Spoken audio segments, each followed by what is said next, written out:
Hello everybody, welcome to another True Review. Today I bring you Uncanny Valley on the Xbox One, releases 10th of February, priced at the oddly figure of £10.39, and it's discounted to £8 odd if you pre-order it before the 10th.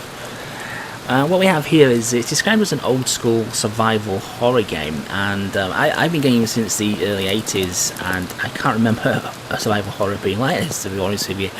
But nevertheless, what we have is kind of like a pixel style, graphically anyway, the game is presented in that way.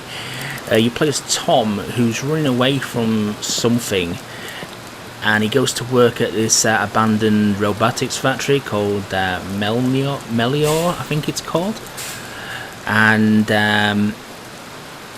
yeah, what happens? It's hard to it's difficult, this one, because it's a heavily story-driven game, and if I say too much, then it's simply going to spoil it and not be worth playing for you. But if I don't, it's kind of like balancing what I can actually say and what I can't say. Then let's say he's running away from something, which you gradually learn what it is throughout the course of the game. There's loads of different ways you can play this game. There's very little hand holding in it. You're literally just thrusting to a nightmare sequence, and then you wake up in what's reality. He's on his train on this way to this robots factory. You meet Buck, the extremely overweight security guard, who runs you through what you're expected for as a security guard. Basically, turning up for work, he tells you where your apartments are, your uniform is, tells you what the lifts do, and that's pretty much it. And as long as you report to him when you wake up, then you're left to your own devices, really. The game doesn't tell you what to do. I mean, you can simply just do your shift and go back to sleep, and do that for the amount of days the game allows you to do that for, until an event happens which brings the game to an end.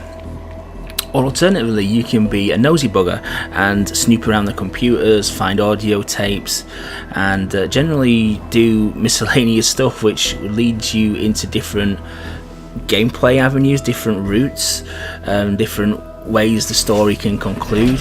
I mean, that's one strong point of this story. There's so many different endings. I think I've encountered 6 endings so far, and I'm not sure if that's them all. I have no idea whatsoever, but minor insignificant events can branch the story off in a different aspect. There's even playthroughs where you don't actually encounter any survival horror whatsoever in the game as such. You can actually end the game without encountering any of that part of it at all, which is it's bizarre. It's really bizarre. I mean, the game itself is a very short game. I mean, you're looking at, say, if you do one of the more detailed playthroughs, you're looking at about an hour and a half to 2 hours for a playthrough. Some of the playthroughs can be even short as less than 15 minutes, 30 minutes if you know what you're doing to obtain that ending. So there's a lot of replay value here, but the problem that is that a lot of the replay value comes from repeating stuff you've already done and making minor alterations, and it does become a little bit of a chore towards the end when you're trying slightly different things to try and get the game to branch off in a different avenue. Again, can't really go into a lot of details, but when you do get to the survival horror aspects of it, which is, if you do it, it's a second portion of the game, that bit's a little bit cumbersome, really. The control interface throughout the game is very odd and not very intuitive at all. It probably worked a lot better on the PC, which this game was originally on. I mean, for the start, I mean, when you first boot the game up, I initially thought the game wasn't working because I couldn't move my character at all. And it turns out you have to use the D-pad to control your character at all times. With pressing the back button, it opens up your inventory, and then when you're in your inventory, your left stick then becomes active, and you control like a mouse pointer, which you click on an object, then the inventory window closes, and then you move the left stick again to move the object to the item you want to interact with in the game world. All this while you're still in full control of the character with your D-pad. So it's very counterintuitive, really. It took me a little bit of little bit of time to actually get used to it, and I'm probably still not used to it now, even after about 8 hours of play for this game. And that leads on to the, like I say, the survival horror aspect of it is when you do get into situations that are deemed to be combat related. It's very, very cumbersome when you're having to quickly equip an object to disable something that's trying to get you.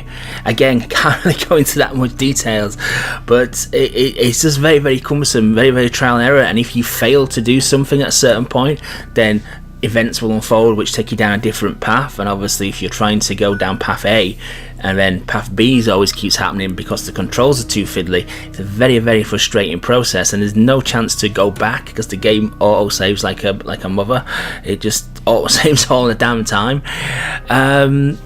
So yeah, it's a bit of a crazy one, this, because the game is so interesting to start off with, but so bizarre at the very, very same time.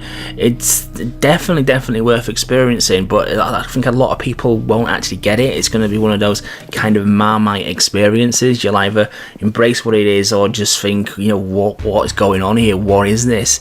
It's just one of those very, very weird experiences. And like I say, it's hard for me to be to go into any detail because it spoils the plot twists, and that's really the strong point of the game, is the plot and what twists it's got going for it and how the game can unfold. But I mean, going through the basic, graphically, it's very, very nice kind of pixel graphics. The locations are done rather well, and I like how they zoom in and out, use a bit of camera work on them, which is unusual for a game of this type. Probably the standout of the show is the music. The music's very melancholy at times, and it's got some high impact points as well when things get a little bit hairy and your life's in danger.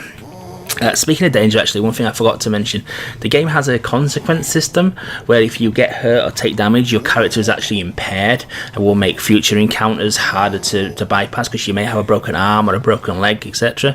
So that's a pretty unique way of doing things as well. Achievement wise, there's achievements for 2 collectibles, there's some for progressing through the story in various different ways and obtaining some of the endings. All the endings aren't actually catered for in the achievement list, which is a bit bizarre because I compared it against the Steam list, and the Steam has significantly more achievements which cover all the endings, I believe. And I'm not sure why the Xbox achievement list didn't actually just copy and paste the Steam list, to be honest with you, because you can obtain outcomes which seem to be more fleshed out than some of the ones that give achievements. So yeah, very, very, very, very weird. Very, very weird to do it. I mean, that's the best way I can describe this game, in all honesty. It's just weird. And it's weird in a good way, weird in a bad way. For me, weird in a good way, but like I say, very, very Marmite game. Others will just completely not get it at all. So I'm going to give Uncanny Valley a 3 out of 5. I appreciate this review's probably been very confusing, and you probably haven't got a clue if you're going to buy this game or not. But I may even do a spoiler review of it. I'm not quite sure yet. I don't know. Depends on time permitting. I've got not a lot of time at the moment. But yeah, I'm going to give it a 3 out of 5 because I really did enjoy my time with Uncanny Valley, even though it's probably the strangest thing I've played in quite a long time. So I hope you enjoyed that review, guys. Please remember to like, comment, subscribe, and I'll catch you in the next review.